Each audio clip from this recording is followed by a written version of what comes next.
Aujourd'hui, je vais te dire ce qui manque probablement à ton squat, s'il ressemble à ça ou encore à ça. En force athlétique, on pratique le squat en low bar, en barre basse pour la majorité des pratiquants. Parce que ça nous permet d'utiliser des muscles plus forts, les ischios, les fessiers, globalement toute la chaîne postérieure, que la chaîne antérieure composée essentiellement de nos quadriceps. En plus de ça, le placement de la barre induit un meilleur bras de levier et donc tout ça mis bout à bout, ça fait qu'on va soulever plus lourd en squat en barre basse plutôt qu'en squat en barre haute. Et comme en force athlétique, l'objectif c'est de soulever le plus lourd possible, et bien dans ce cas, c'est plus intéressant de faire du squat barre basse. Je l'ai dit, le squat en barre basse induit deux choses. Plus d'engagement de la chaîne postérieure et un bras de levier favorable. Ces deux choses sont amenées par plus d'engagement des hanches via une flexion de hanche facilitée. La flexion de hanche, c'est ça. Et du coup, on est en droit de se poser la question, est-ce que si on accentue cette flexion de hanche, ça va augmenter davantage notre squat? La réponse est oui, dans la majorité des cas. Pour plusieurs raisons. Le fait d'ajouter de la flexion de hanche à ton squat va augmenter le recrutement de ta chaîne postérieure. Mais il faut le faire correctement, parce que le fait d'augmenter sa flexion de hanche pendant son squat risque de poser plusieurs problèmes. 4 précisément. Le premier, c'est de faire ce qu'on appelle un pré-hinge. Avant d'entamer ton squat, tu viens pré-engager tes hanches. Le deuxième problème, c'est que tu risques, en pensant engager tes hanches, engager en réalité le bas de ton dos. Troisième problème, à vouloir trop engager tes hanches, tu en viens à perturber ton timing d'engagement des genoux, avec des genoux qui vont venir s'engager beaucoup trop tard, voire pas du tout. Quatrième problème, c'est d'avoir trop de flexion du buste par rapport à l'extension, et du coup, se faire écraser par la barre. Pourquoi tout ça, ce sont des problèmes? Commençons par le pré-hinge. Le pré-hinge est donc utilisé par beaucoup de pratiquants de barre basse, davantage avec le fameux French low bar, avec la barre au milieu des triceps.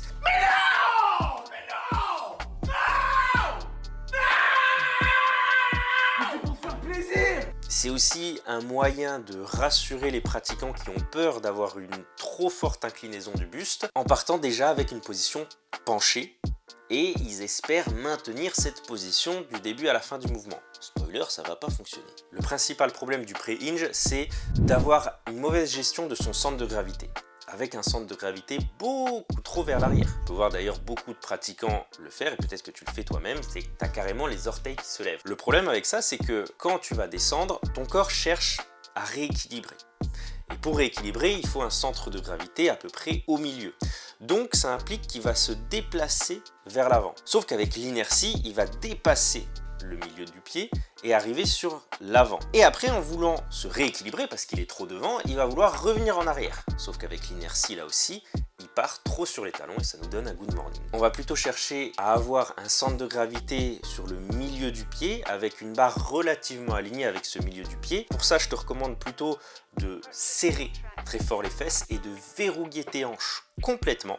Alors évidemment, on va pas faire une super extension de hanche parce que tu es quand même en barre basse et donc si tu viens faire une extension de hanche excessive, la barre va tout simplement tomber, mais une extension de hanche suffisante qui va ressembler à ce que tu pourrais avoir en compétition, ça va venir réinitialiser complètement ton centre de masse, ton centre de gravité sur le milieu du pied. À partir de là, c'est ta position de départ. Tu vas ensuite engager activement tes hanches. Et j'en viens au deuxième problème justement, dans cet engagement des hanches. En pensant engager tes hanches, en réalité tu engages ton dos. Donc la tension de la barre va venir dans ton dos et pas assez dans tes hanches. Tu vas désengager tes fessiers, tu vas désengager pas mal de muscles de tes hanches, tu vas mettre un peu trop de stress sur tes ischios qui sont ultra étirés, pas en position de force, et tu vas désengager complètement ton bracing. Il faut plutôt chercher à avoir une position neutre du dos, maintenir cette position, donc se focaliser beaucoup sur son bracing. On entend souvent dire de rétroverser légèrement son bassin pour le placer en position neutre. Ça peut être assez compliqué d'appréhender la chose et de maintenir ça quand on descend. Ce que je recommande généralement, c'est plutôt que de vouloir se focaliser sur son bassin, on se focalise plutôt sur le haut du buste. Et on va jouer notamment sur la cage thoracique. En cherchant à abaisser les côtes, on va indirectement impacter le bassin. Donc jusqu'ici, c'est très bien. On a un engagement des hanches actif qui va nous permettre d'avoir une bonne gestion de son centre de gravité. On a un vrai engagement des hanches qui va permettre de maintenir un bracing efficace et de mettre de la tension dans les muscles que vous souhaitez. Mais dans tout ça, il nous faut utiliser quand même nos genoux parce que ça va impliquer l'utilisation des quadriceps. Et le problème de vouloir faire un hinge un peu trop important sur son squat, c'est qu'on en oublie complètement les genoux et on se retrouve avec un squat en portefeuille. Ça peut convenir à certaines personnes qui ont des morphologies particulière, mais dans la majorité des cas, c'est quand même sympa d'avoir un petit peu de flexion de genou pour utiliser ces quadriceps. On utilise nos hanches et en même temps, on utilise nos genoux, de telle sorte à avoir un timing plutôt équilibré, du 50-50. Le problème de beaucoup de pratiquants qui cherchent à vouloir mettre beaucoup de hanches dans leur squat, c'est qu'ils se retrouvent finalement à être complètement désynchronisés, à avoir beaucoup de hanches sur 80% du mouvement, et plus on se rapproche de la depth, de l'amplitude minimale de 90 degrés, moins on arrive à garder cette tension dans les hanches, parce que naturellement le corps va vouloir diffuser cette tension pour être plus fort, parce que le corps cherche l'équilibre et cherche à être fort. Donc on va se retrouver avec BAM, un gros engagement des genoux d'un coup, sauf que ça va complètement retirer la force et la tension et la stabilité que tu as dans tes hanches. Tu as tout sur les genoux. Le routing, on n'en parle même pas, c'est complètement foiré.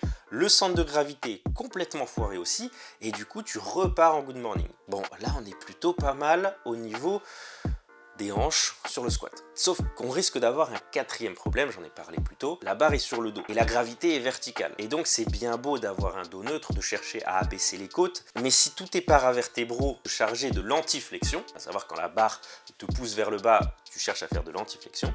Si ces muscles-là ne sont pas suffisamment engagés, tu t'écrases. Donc, il faut trouver un juste équilibre entre de l'antiflexion et une position neutre, à savoir abaisser les coudes. La solution, c'est d'avoir un haut du dos actif, parce que ça va engendrer une grosse rigidité sur tous tes paravertébraux. Déjà, ça passe par un setup de qualité.